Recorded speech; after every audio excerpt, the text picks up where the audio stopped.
Papatayin mo lang siya, nakawala pa. Anong ginagawa ng baril mo? Anong ginagawa ng utak mo? Eh kung mahuli yun ng mga pulis, kailangang mapatay mo siya ngayon din. Kapag...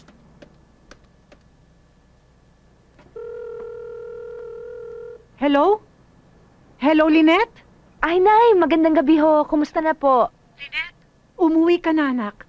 May problema tayo. Ano ho? Paano nawala? Pwede ba naman yung bigla na lang nawala si Chamiling? Baka na-kidnap.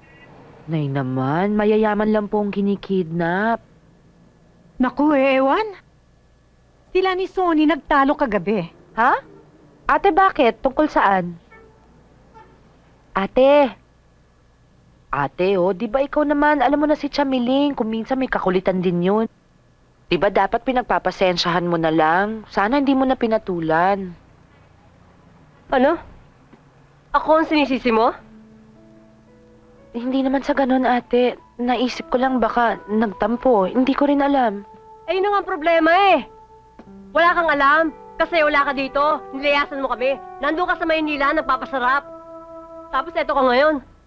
Kala mo sinong pilato nagmamagaling na alam mo sagot sa lahat ng problema. Ano ba pinagmamalaki mo? Ate, wala akong pinagmamalaki. At ate, hindi ako nagpapasarap sa Maynila, ha?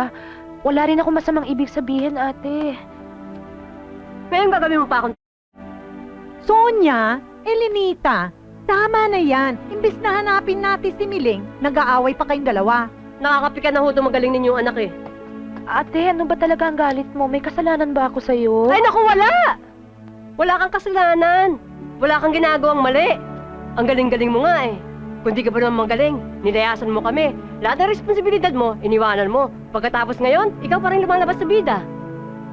Ate, hindi ko tinatalikuran ang obligasyon ko sa pamilya. Tsaka ate, lahat naman ng ginagawa ko para sa atin ito eh. Yun ang pinapalabas mo para sa ating lahat. Ano ba mas mahalaga doon sa Maynila kaysa pamilya mo? Lynette, may kasunduan tayo. Usapan natin, magkakasama tayo. Tayo magtutulungan habang buhay. Pero nilayasan mo kami. Ibig sabihin nun, bahala na kami sa buhay namin. Ate, hindi. Gagawin ko na lang mag-isa ang inay. Ang mga tiyahin natin, ang negosyo. Hindi naman para sa lahat yung ginagawa mo eh. Para sa sarili mo lang yun. Ate! Ate, hindi!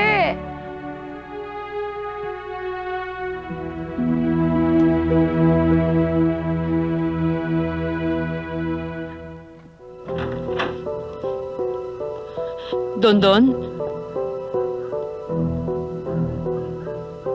Mommy? Anak? Mommy!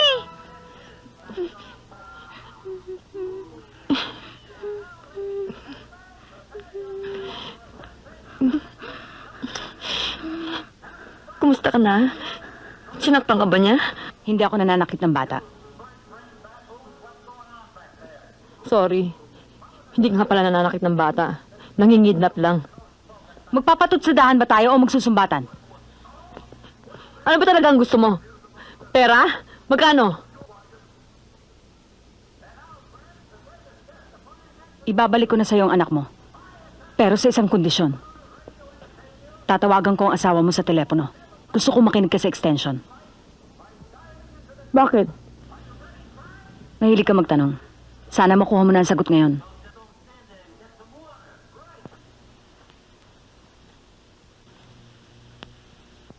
Hello? Tato, Nasaan ka? Nasaan ang anak ko? ligtas siya.